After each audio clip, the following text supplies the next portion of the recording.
Okay, so today, day 4, we would be looking at IOF. We should be looking at IOF. IOF is short form for institutional order flow.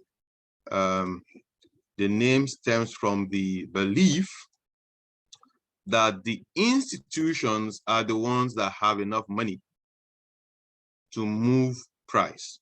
You and I are basically retail traders, no matter what our balance is. If I have an account balance of 100 million, I'm still a retail trader somewhat, right? I need humongous amount of money to move price by just 1 pip. We would need large sums of money. So your entries into the market doesn't really move the market as such. There are some guys that have the financial muscle to move price in a particular direction, and they are the institutions, right? So it is just wise that we trade in line with the institutions. Since the institutions are the ones that create the trend, they create the trend. It's just wise that we trade in line with the institutions.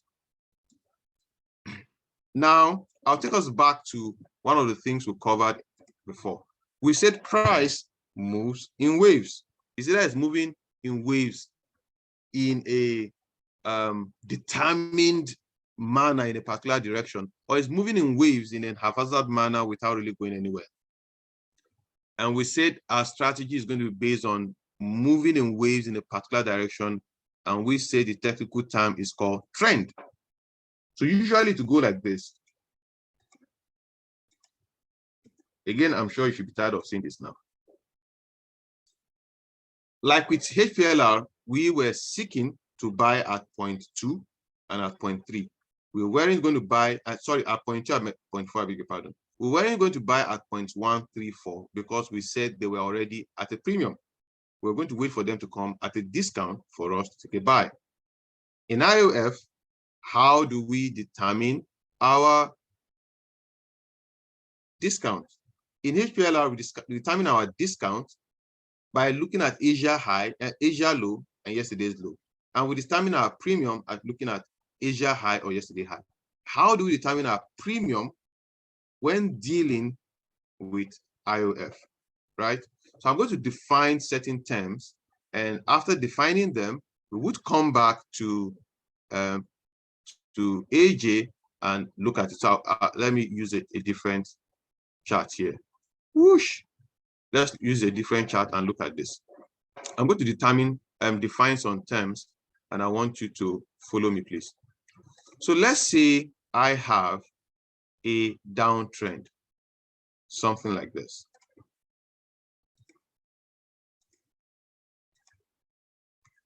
You would traditionally expect that price will create a lower low. What if price stops here?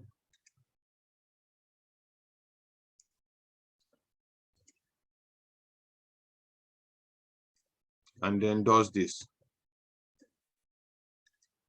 Because price does this almost all of the time, right? It doesn't continue one direction in perpetuity. Else, we'll all be rich, guys. Just wake up, put a buy. Wake up tomorrow, put a buy. If that's what's going to happen, like some people do with Bitcoin. Right, so we have price moving downwards. We anticipate that it should continue to move downward. What we want to see is, let me annotate so it becomes clear. What we have here is a high, then we have a low, then we have a lower high, then we have a lower low, then we have another lower high.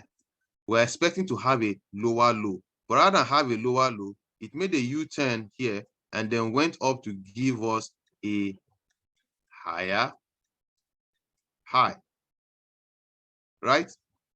So when this high was broken, we have what we call a BOS,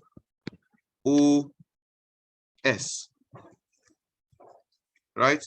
We call this the break in structure.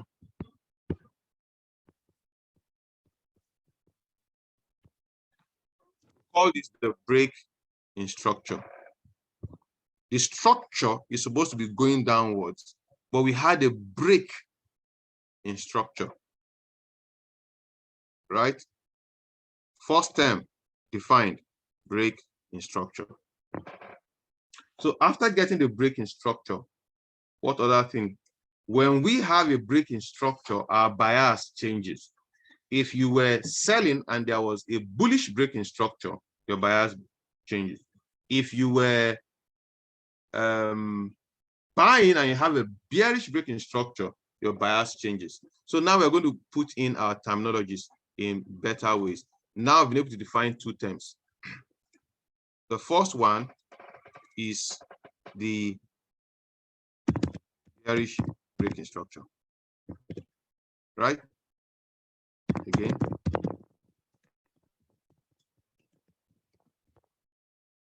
Then we have the bullish in structure.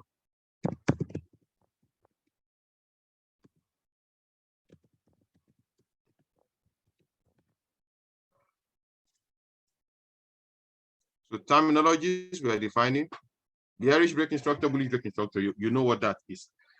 Now, when we have a break in structure again, our bias changes. But the question that brought us here is, what's our point of interest? At what point do we intend to want to buy or sell, even though we have a trend? Now we're going to define some other terms. In this sell to the downside, right? Price pushed up A to B, and then B to C. When C to D was happening, we would be anticipating that it will make a U-turn somewhere at D and then give us something that looks like this, right? This was what we were anticipating. We're anticipating that as it came, it will move somewhere and start coming. You see, this point here is a premium, is a discount, and this point here is a premium. Anywhere above C, this is the lowest point it got to before. Anywhere above it is a point where we can make a U-turn and start coming down. But where particularly are we going to target? We'll be targeting the last bullish candle in the move B to C. The last bullish candle in the move B to C, or the bullish candle, or the last bullish candle with the highest range. And what do I mean by a range? I want to define all of these terms without assuming that we understand what I'm saying. So normally this is a candle. Most candles we have wicks. The range of a candle, by our definition in SimplyPips, is the distance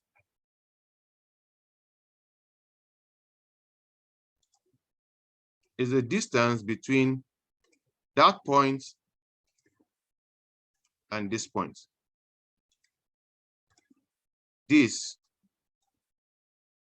is our range. That's the range of this candle. So the highest bullish candle in the move B to C becomes our candle of interest, or you could say point of interest, right? So let's just use it as candle of interest, right? So we have something to define. Let's go define it. So we have another thing we call candle of interest. But because we're trying to sell, we'll call it our bearish candle of interest, right? So our bearish candle of interest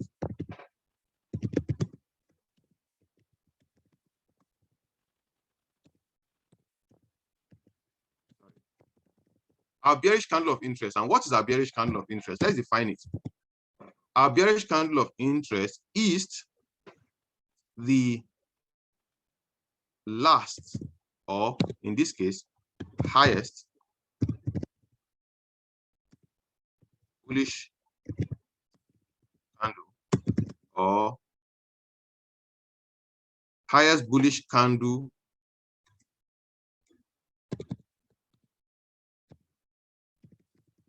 with the widest range in the last move, creating new global low. Right? That is a bearish candle of interest. Of course, in the same vein, we have the bullish candle of interest. I want you to follow.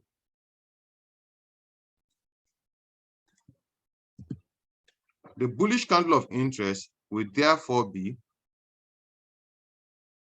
no, the bearish candle of interest is the bullish candle rather. Yeah.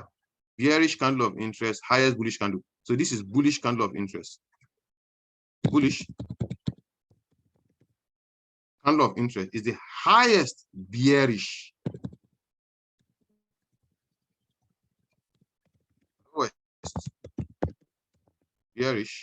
candle, or candle with the widest range in the last move, creating the global high.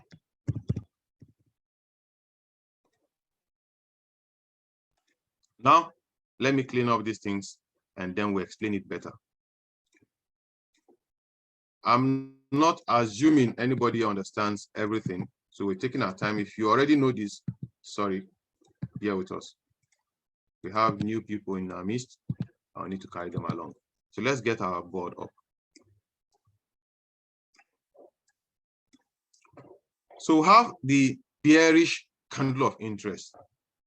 It is the bearish, it's called bearish candle of interest. It's the highest bullish candle, or candle with the widest range in the last move, creating the global low. So let's check it again. We have bearish candle of interest. Let's analyze this again. Price came down, went up, came down, went up, came down, continue, went up, came down, up, came down. Now, when we ascertained we were in a downtrend, we had 4.1234, right? 0 A, B, C. At that point, we know we're in a downtrend. We want to sell from point D. We will be looking for the last or highest bullish candle in the highest bullish candle, or the bullish candle the widest range in the last move, creating the new global low. This is the last move. In this movement, our last move creating the global low is B2C. B2C created a global move, low. As at the time we were at C, all these other things below had not happened. As at the time we were at point C was the global low. We will be waiting for price to get to the last bullish candle, or the bullish candle with the highest range in the move B to C, for us to, that will be our candle of interest. And it is inside that candle, we'll be looking for our point of interest. I'll explain that later on. And there we'll be looking for opportunity to sell. So presently now, our candle of interest will be somewhere between C and D, and to be somewhere almost at the peak here. Right? That is for a bearish scenario. Let's look for a bullish scenario. In a bullish scenario, you have something like this. So once we formed 0, 1, 2, 3, we knew officially we're in an uptrend. Now we're looking for reasons to buy. We'll be looking for the lowest bearish candle in the move that created 2 to 3, which is the new global high, right? When we want to buy from 4, we'll be waiting for price to come to the lowest, or the candle with the widest range in the last move creating the global high 2 to 3. I'm going to quickly go to a chart to explain this so it sinks in faster. I'm going to go to AUDJPY and then we'll see how we can explain this to us. So guys, look at AUDJPY. What can you see? I'll tell you what you should see because some people might see Santa Claus, but I'll tell you what you should see so that I will not waste too much time. You should see a high. Sorry, different color. Let's use something that will stand out. You should see a high, a low, a high, a low, a high, a low, a high, a low. Can you see that? Then you see another high, a low that failed, then a new high, then a low, then a high, then a low, then a high, then a low, and now a high. Can you see that? If you can't see what I drew, if what I drew now, these markings in pink, if it doesn't make sense to you, put a 1 in the chat box.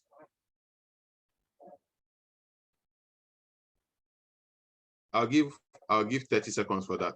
If it doesn't make sense to you, put a 1 in the chat box.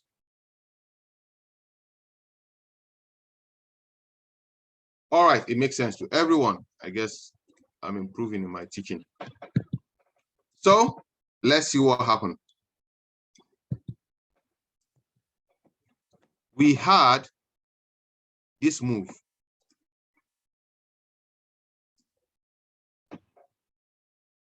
ABC, yep. We had this move 1, then we'll come down to what? 2, 3, 4. That's the move we have. Let's assume, for the purpose of this explanation, that we had a break in structure here. So now we know we are bearish. We want to sell. We know we are bearish. Look at the sell. 1, 2, 3, 4 candles of sell. But we won't just enter and start selling immediately because that is already too low a price. You bought something for 1,000. You came back to the shop the next day and the price has dropped to 600. Would you sell at 600? Based on our strategy, we said no. It has already gone lower. Wait for it to come up a little and then you will sell. In this move to the downside, look at it. Let's bring this back again. Look at that. Which is our global low? As at point B, when you are looking to sell, what was our global low? Put your answer in the chat box.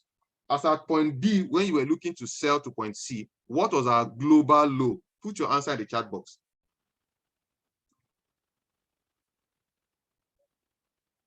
As at point B, when we were looking to sell, our new guys, what is our global low? Put your answer in the chat box, guys. I need a couple more answers to be sure I'm communicating. As at point B, when we're looking to sell, yes, I think I've gotten enough answers. Where A was our global low, right? Let me put it in perspective so that you guys will see. I'll put it in perspective now.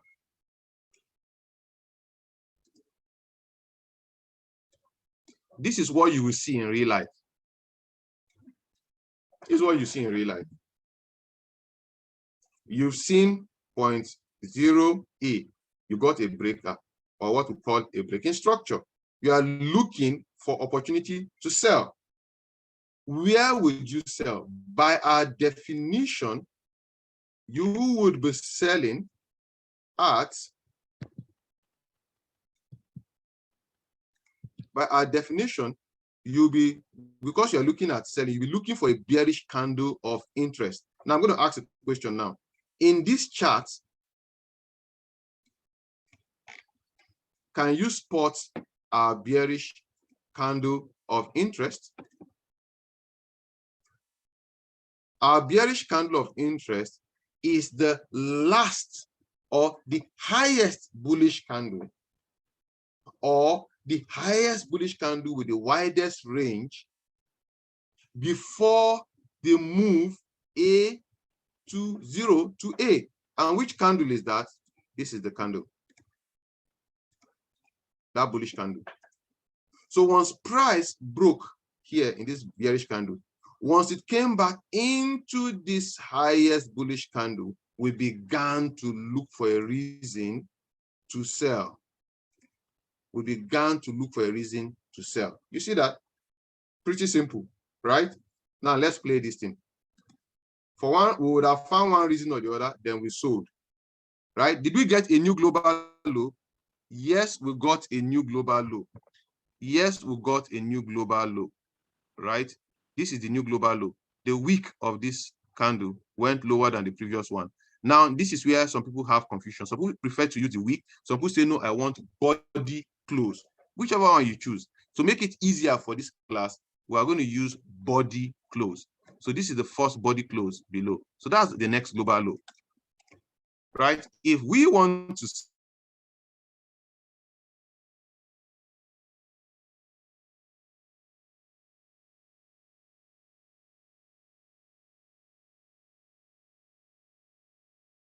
candle of interest, we call it the bearish candle of interest, even though it's a bullish candle. We call it the bearish candle of interest. The bearish candle of interest is the highest bullish candle, or the bullish candle, the highest range, widest range in the move B to C. So it went whoop to B, then down to C. If we want to sell, we will be waiting for price to push back up into B, into this candle, and then we'll begin to look for reasons to sell. Did it happen? Well, it didn't.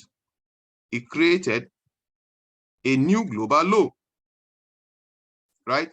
It created a new global low. And where is the new global low? Here, right? So let me draw it clearly in a better form now. It did something like this.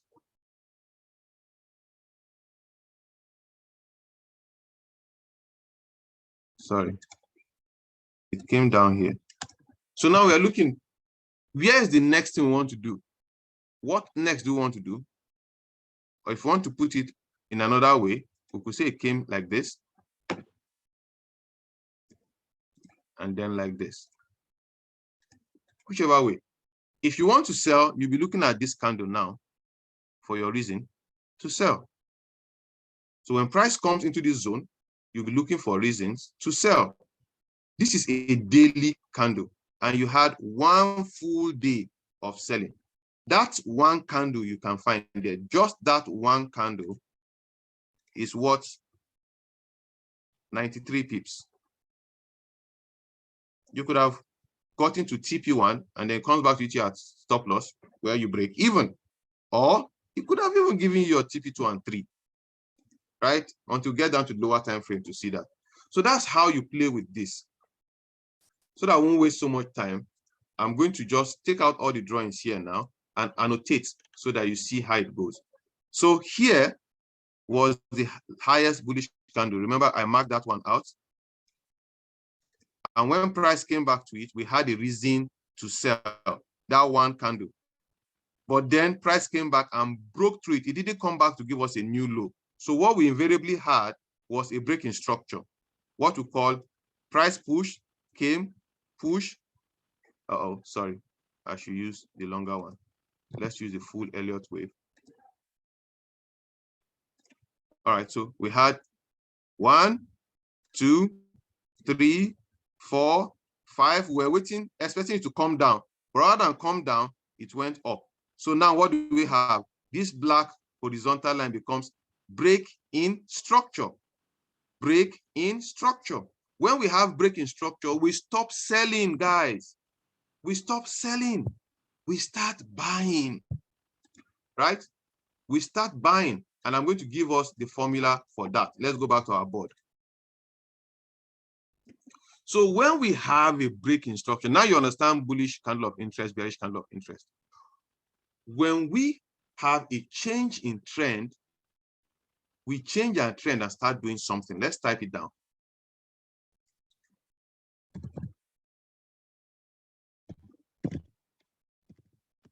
When we have a change, a change in trend, of course, occasioned by a what? Breaking structure. We change our bias. Our entry or our candle of interest is the candle which was broken, or the farthest, or the farthest candle in the opposite side of the farthest candle. I'm not getting my spelling of farther. F-A-R. Farthest candle of interest. Yeah, farthest candle of interest in the opposite side of the breaking structure. All right, so let's explain that. We have a change in breaking structure. I'll quickly explain it here. So price was coming down, boom, then we had the breaking structure. We are going to this level here was the breaking structure. If we want to buy now, there was a candle here that was the candle of interest. There's a candle here that was a candle of interest, and price came and broke it to the upside. When price returns back to that candle of interest, now we'll be looking for reasons to buy. If it doesn't buy from there, and let's say we take a trade and we lose, there's going to be another candle of interest here. There's going to be another candle of interest at the lowest point. That's why I said the candle of interest which was broken, or the farthest candle of interest in the opposite side of the break in structure. Right? So if price doesn't make a U-turn from here, we will anticipate that to come back all the way here and then make a U-turn to go to the opposite direction. So we have 2 points where we could sell. We could sell at point A, or we could sell at point B, right? We could sell at point A, or we could sell at point B. So we're taking our flight from here or from here, right? Let's go to the chart now and see how that plays out.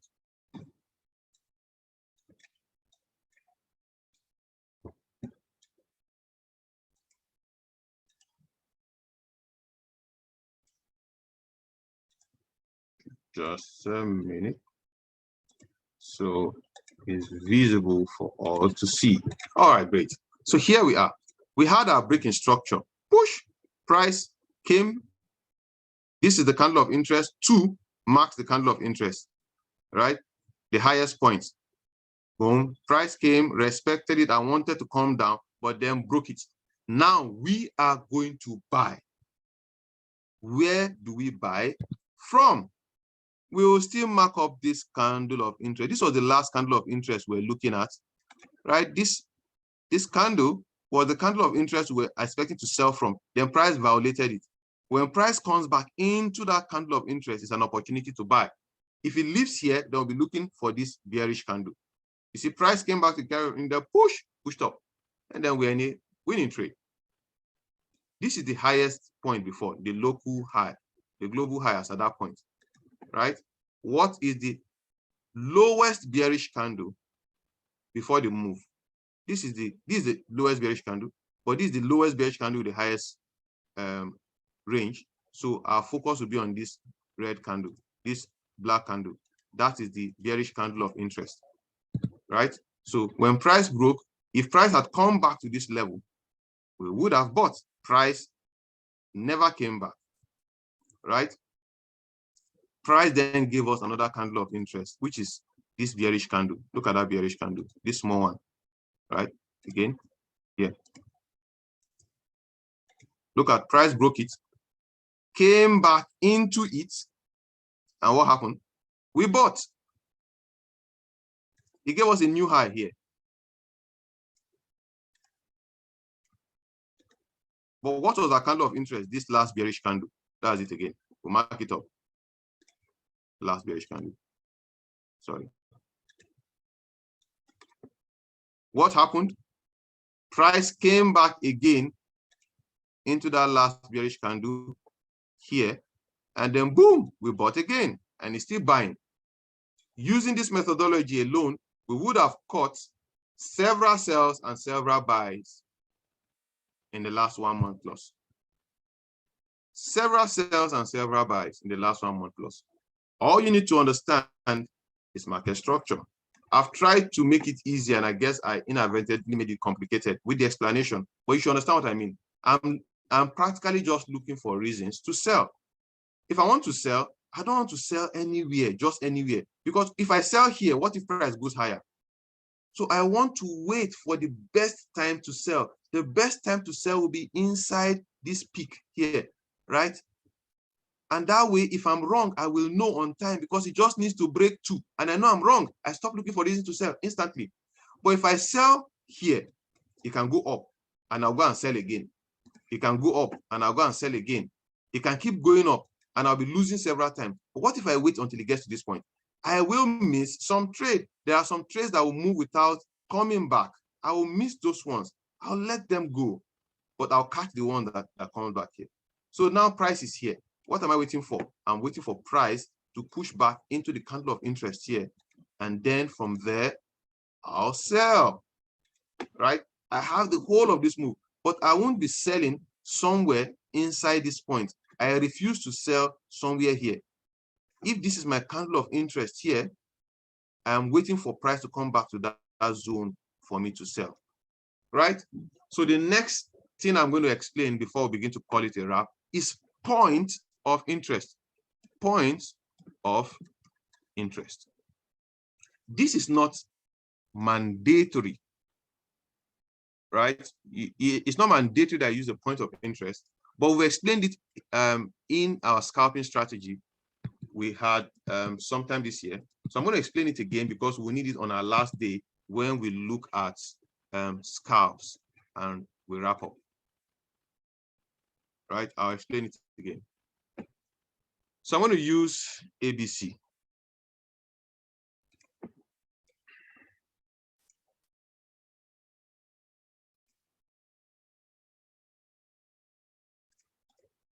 Now, remember we call this institutional order flow. I remember when we were discussing HPLR, we said they always go the opposite direction before they move. They move in an opposite direction before they actually take a move. I'm coming, something is catching my attention here. Okay, I was wondering, this BTC, I was wondering, is BTC up to 44,000? There's something else. All right, so if the institutions, the guys that have the big money, if they want to go up, they will first come down and they see people like they are coming down. Many people will join them to come down, then they will just go up and take off all their money and hit stop loss.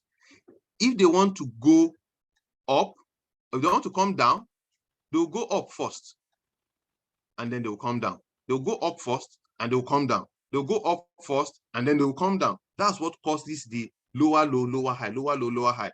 If you want to go up, down to, go to the upside rather, they'll come down and then go up. And they'll come down and then they go up. They come down and then they go up. That's what forms the higher high and higher low, right? Now, after knowing my candle of interest, and my candle of interest is the candle in the trough here, if I want to be more precise, I can look for what I call the point of interest. The point of interest is usually inside the candle of interest. I'm narrowing down my entry. Remember, location is very important. location is very important. And you need to get, it's not just enough to get the location. That's it. Number 8, it's just not enough to get the location. We need to look for the best location. Why do we call it the best? It gives us fewer losses and higher potentials of win. We can have 1:5, 1:10, right? So inside this candle of interest, I'm going to look for a point of interest. Now, the point of interest will give it a name, and the name will be drawn out of this theory that if they want to come down, they go up first and then they come down. But before they come down, there is one thing they are looking for somewhere there before they come down. They are looking for liquidity. Liquidity are people's buy stops and stop loss attached to sells. That liquidity are people's buy stops and stop losses attached to sell. So they will come for it, boop, take it out. So the guy selling, they will take his stop loss. The guy that has a buy stop, they will put him into the trade for a buy, then go against him. Obviously, they will hit his stop loss. Then they will play around a little again, create some moves, right? Then create a local high. Once they create that local high, they come back, take out that local high, then run down, right? Then they repeat this process. It's a rinse and repeat. There's always a local high.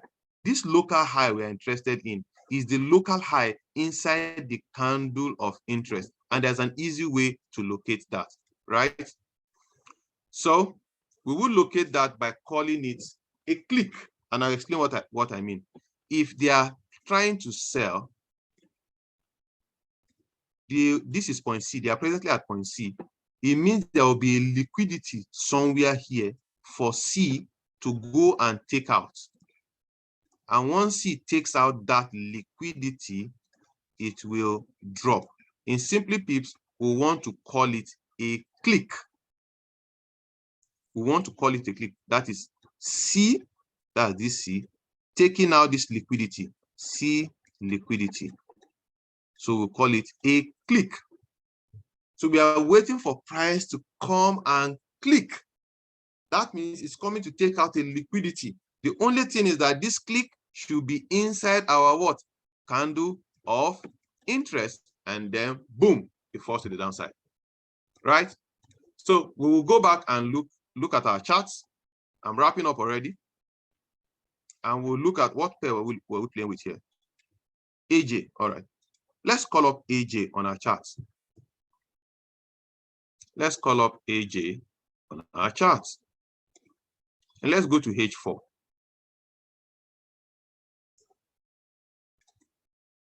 I'll just give you a few examples. This is not a full lecture. You can always come to the fostering program to get our full lectures. Look at this. This is the move creating that high. Here's our candle of interest. This is our candle of interest. You see that? This is the last bearish candle response to that high. It came back down into it. Many people would have said this is an uptrend and they'll be buying inside this move. We won't buy inside this move. We are not buying inside this move. They must come to that candle of interest. If they move up without coming to the candle of interest, we'll look for another pair. For God's sake, there are about 28 of them. And we are not married to any of them. So we'll wait for price to come to that candle of interest. Right? When price comes into that candle of interest, we begin to look for reasons to buy. Let's now go to the charts and see how we would have bought in this point. Now we have our candle of interest. We're trying to establish what is our point of interest. I'm going to put a horizontal line here to delineate where we are going to get to. All right, go back to 30 minutes.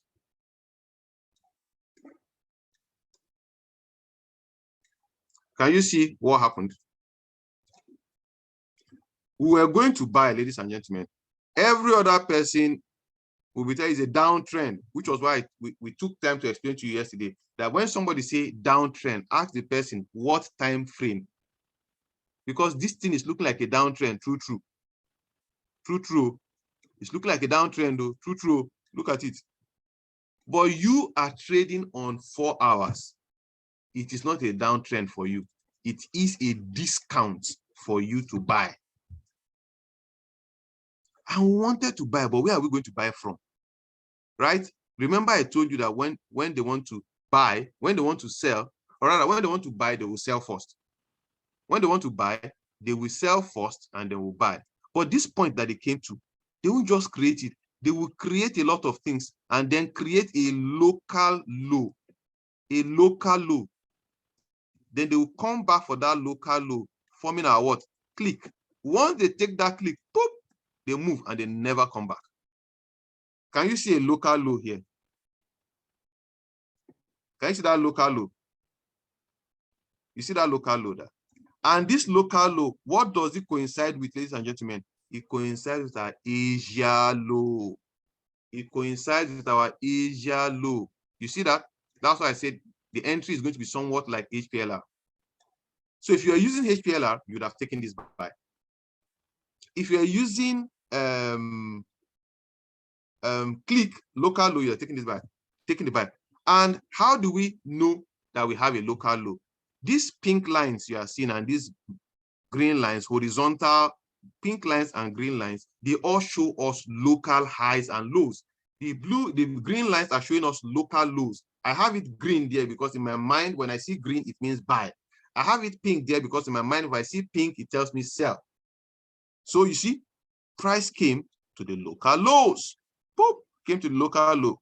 And once it took out the local low, it bought. Ladies and gentlemen, I've been able to whet your appetite on institutional order flow. It's your duty to go frame up a strategy around it. But I've given you the skeletal framework. And I've told you, you could do this entry around 30 minutes. I'm not going to give a trade plan for IOF. Entry around 30 minutes, entry in 15 minutes. We have guys trading entries on 5 minutes, right? IOF is just a way of telling you your trend. Yesterday, I mentioned that many people find IOF difficult and many other naked charts. So we just use a line and we'll call it the value line, right? If you want to be, if you don't like the value line, you don't want the value line, you could use, I don't have to do this, for example, now. I could take out all of this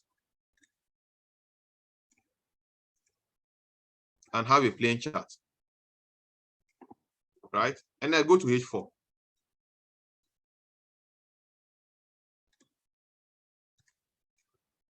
I go to H4, this is a low. Price broke it, boop, or rather, I go to daily. Even in daily, let's remove all these things. Sorry. Even if it is daily, which was what I used to explain, just look at that. Price pushed up and it's coming back. What is our candle of interest? This is our candle of interest, the last bearish candle before the new high. Price came back into this last bearish candle and then we bought. Shikena, this is another bearish candle. That's it. Price pushed back into this last bearish candle and then we bought. So we bought from here and then we bought from here. Let's go back to 30 minutes. Can you see? Local low. That's the local low. That is the local low. Price came, whoop, took out the local low and moved. That's buy number 1. Let's look at buy number 2. Right? This is the local low. And what does this coincide with? Asia low, ladies and gentlemen. Asia low. Took it out. Went, came back, took out again this same local low, took it out again, and then bought. Ladies and gentlemen, we cannot make this thing up. It works like magic. The only thing is that it doesn't work 100% of the time. And in this market, in this business, you don't need to win 100% of the time to make money. If you are risking 1 and you are taking 2 out, if you have a strategy that gives you 50% win rate, that is, you win 50 times and you lose 50 times. If you are risking $10, if you lose 50 times, you would have lost $500, right? If you win 50 times, you would have won $1,000. You'll be up in profit 500. I tell you the truth. Only 2% of traders, only 2% of traders can boast. Forget all the things you see on Facebook and Telegram and Instagram. Of course, if you're a social media person and you want to help us grow SimplyPips, please let me know. Even if you want us to pay, we'll pay you, no problem. But we might not be popular because we don't post humongous results. The fact is that we don't have humongous results. We have, practicable results. Results that keeps our family alive and take us up and make us solve people's problem around us. But we don't have the type of results that buy us 5 Lamborghini. We've not gotten that yet.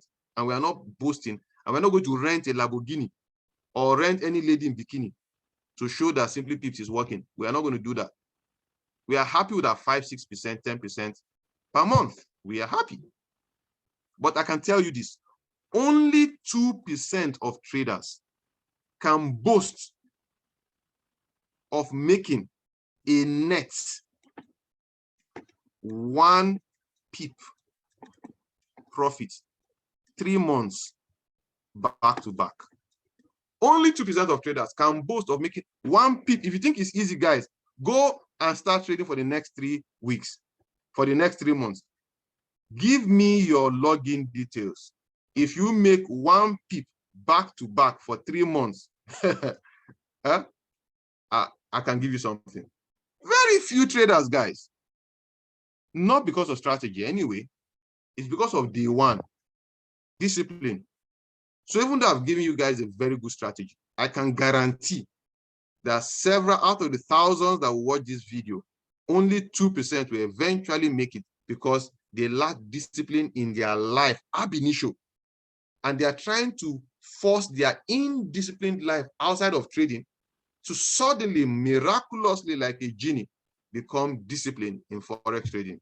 It doesn't happen. I'll pause this recording here before I start preaching and ranting. And